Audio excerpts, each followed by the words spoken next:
Дараагийн мэдээ. Нийслэлээс хэрэгжүүлж байгаа орон сууцны төслүүдийн худалдаан борлуулж хуримтлагдсан орлогыг захиран зарцуулах хүрээнд тусдаа газрын хөгжлийн сан байгуулах хуулийн төслийг чуулганаар хэлэлцэж эхэллээ. За гэхдээ Ардчилсан намын зүгээс сан байгуулах асуудалд нухацтай хандах ёстой гэж үзэн 3 хоногийн завсарлага хүссэн юм. Харин Улсын их хурлын даргын зүгээс чуулганаа хугацаанд нь хаахын тулд Ардчилсан намын хүсэлтийг хүлээж авсангүй. Газрын сангийн тухай хуулийг яралтай гормоор үргэлжлүүлэн энхүү хэлэлцгээр боллоо. За нийслэлээс хэрэгжүүлж байгаа сэлб дэддэг болоод бусад орон сууцны төслүүдийн хүрээнд ирэх намар гэхэд 2000 орчим айлын орон сууц бүрэн ашиглалтанд орох юм байна. Тэгвэл энэхүү орон сууцнуудыг борлуулсан орлогыг тусдаа санд төвлөрүүлж түүгээрээ дахин гэр хорооллын айлуудын газрыг чөлөөлөх ажлыг хийх шийдлийг танилцууллаа. Хот барилга барих тухай ойлголт байхгүй.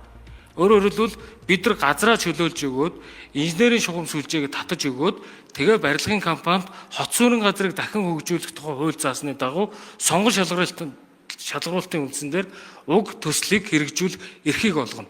Барилга барьсан компани баригдсан барилгаасаа тодорхой хувийг буюу 10-аас 15, 20% эргүүлээд газрын төлбөр болон инженерийн шугам сүлжээ тавьсныхын төлөө буцааж өгнө.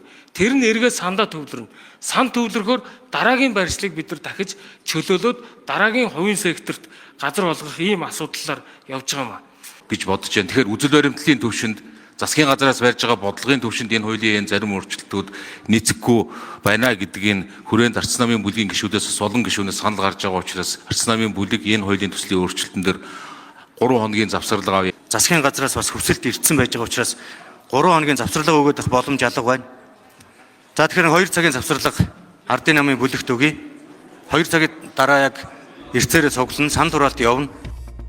За ийхүү хаврын чуулган хугацаанд багтаж хуулиа батлах ёстой гэдэг шалтгаанаар газрын сангийн тухай хуулийг яаралтай гормоор хэлэлцэхээр болж 3 хоногийн завсарлага авах хүсэлтийг 2 цаг болгон багасгалаа. За шинээр сан үүсгэх бүрт эргээд авилга албан тушаалын асуудал сөгдөх харт түүх бий. Иймээс ч дэд төвүүдийн бүтээн байгуулалтаас орж ирэх орлогыг захиран зарцуулах санг яаран батлах ёсгүй гэж сөрөг хүчний зүгээс үзэж байна.